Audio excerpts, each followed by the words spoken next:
Investment എന്ന രീതിയിൽ ULIP വേണോ അതോ മ്യൂച്വൽ ഫണ്ട് വേണോ എന്ന കൺഫ്യൂഷൻ ഉള്ള ആളാണോ നിങ്ങൾ? അങ്ങനെയാണ് ഈ വീഡിയോ നിങ്ങൾക്കുള്ളത്. യൂലിപ്പ് അഥവാ യൂണിറ്റ് ലിങ്ക്ഡ് ഇൻഷുറൻസ് പ്ലാൻ ഇതൊരു ഇൻഷുറൻസ് കം ഇൻവെസ്റ്റ്മെന്റ് പ്ലാൻ ആണ്. ഇവിടെ നമ്മൾ അടയ്ക്കുന്ന പ്രീമിയം 2 ഭാഗങ്ങളായി മാറുന്നു. ആദ്യത്തെ ഭാഗം ഇൻഷുറൻസ് കവറേജിലേക്കും രണ്ടാമത്തെ ഭാഗമാണ് ഇൻവെസ്റ്റ്മെന്റിലേക്ക് മാറുന്നത്. ഇവിടെ ആദ്യത്തെ 3 മുതൽ 5 വർഷം വരെ നമ്മൾ അടയ്ക്കുന്ന പ്രീമിയത്തിന്റെ ഒരു ഉയർന്ന ശതമാനം എക്സ്പെൻസ് റേഷ്യോ ആയിട്ടാണ് മാറുന്നത്, അഥവാ ചാർജസ് ആണ്. അത് 20 മുതൽ 40% വരെ വരുന്നു.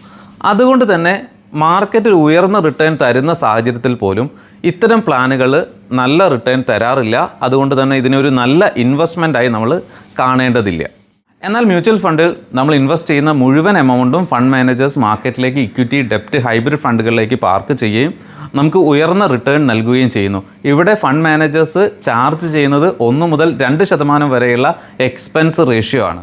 ഈ ഒരു സാഹചര്യത്തിൽ നമുക്ക് യൂലിപ്പ് പ്ലാനുകളെ കൺസിഡർ ചെയ്യുന്നതിന് പകരം മ്യൂച്വൽ ഫണ്ടുകളെ കൺസിഡർ ചെയ്യുകയും അതോടൊപ്പം ഇൻഷുറൻസ് പ്രൊട്ടക്ഷന് വേണ്ടി നമുക്കൊരു ടേം ഇൻഷുറൻസ് പർച്ചേസ് ചെയ്യുകയും ചെയ്യാം. ഈ ഒരു രീതി ഒരു സ്മാർട്ട് ഇൻവെസ്റ്റ്മെൻ്റ് ആണ്.